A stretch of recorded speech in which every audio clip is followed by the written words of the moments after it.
வீட்டில் வௌவால் வந்து போச்சு, வீடு வந்து நல்லா இல்லையான்னு ஒரு கேள்வி. வௌவால் அப்படிங்கிறது மகாலட்சுமி, கஜலட்சுமி, அதோட அம்சம் அப்படிங்கிறது தான் வௌவால். அது வந்து போனால் என்ன, ஆந்தை வந்து போனால் என்ன, பறவைகள் வந்து வீட்டுக்குள்ளே வர்றதுங்கிறது அந்த வீட்டில் உள்ள உயிர் ஓட்டத்தை எங்க குறிகட்டுரும். அது எந்த ஒரு நிகழ்வாக இருந்தாலும் சரி, அவங்க வர்றாங்கன்னா அது சிறப்பு தான். நிறைய பேர்களுக்கு இந்த மாதிரி கேள்விகள்லாம் இருக்குது.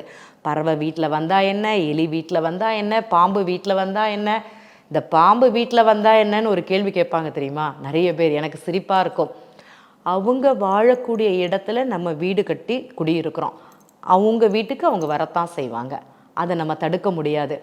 இப்போ நம்ம ஒரு வீட்டில் வந்து குடியிருக்கிறோம், பல்லி வந்து நம்ம மேலே வந்து விழுந்துருச்சு.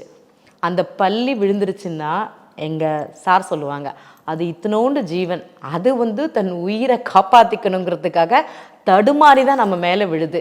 அதுக்காக பயந்து பல்லி விழுந்துருச்சு, அதற்கு ஏதாட்டி பரிகாரம், எதற்கு ஏதாட்டி இதுன்னா ஜீவராசிகள் எல்லாருமே எல்லா இடங்கள்லையுமே இருக்கத்தான் செய்கிறாங்க. அதை வந்து நம்ம குற்றம் குறை அப்படிங்கிறது நிறைய பேர் பார்க்குறாங்க.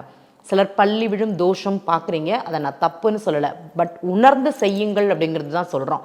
இன்றைக்கி வந்து நிறைய கோவில்களில் வந்து பெருமாள் கோவில்களில் அந்த கதவு இருக்கும், சொர்க்கவாசல்னு கதவு இருக்கும். அதில் பார்த்தீங்கன்னா பள்ளியை தான் வச்சுருப்பாங்க. அந்த பள்ளியை தொட்டு கும்பிட்றோமானா தொட்டு கும்பிடுறோம். அதே மாதிரி இங்கே காஞ்சிபுரத்தில் வந்து வரதராஜ பெருமாள் கோவில் தங்க பள்ளி இருக்கும், வெள்ளி பள்ளி இருக்கும். ரெண்டு பேரையும் நம்ம எப்படி தொட்டு கும்பிட்டுட்டு வர்றோம்னா தொட்டு கும்பிட்டுட்டு வர்றோம். அப்போ நீங்கள் பள்ளியை தொடுறீங்களே, அது பிரச்சனை இல்லையா?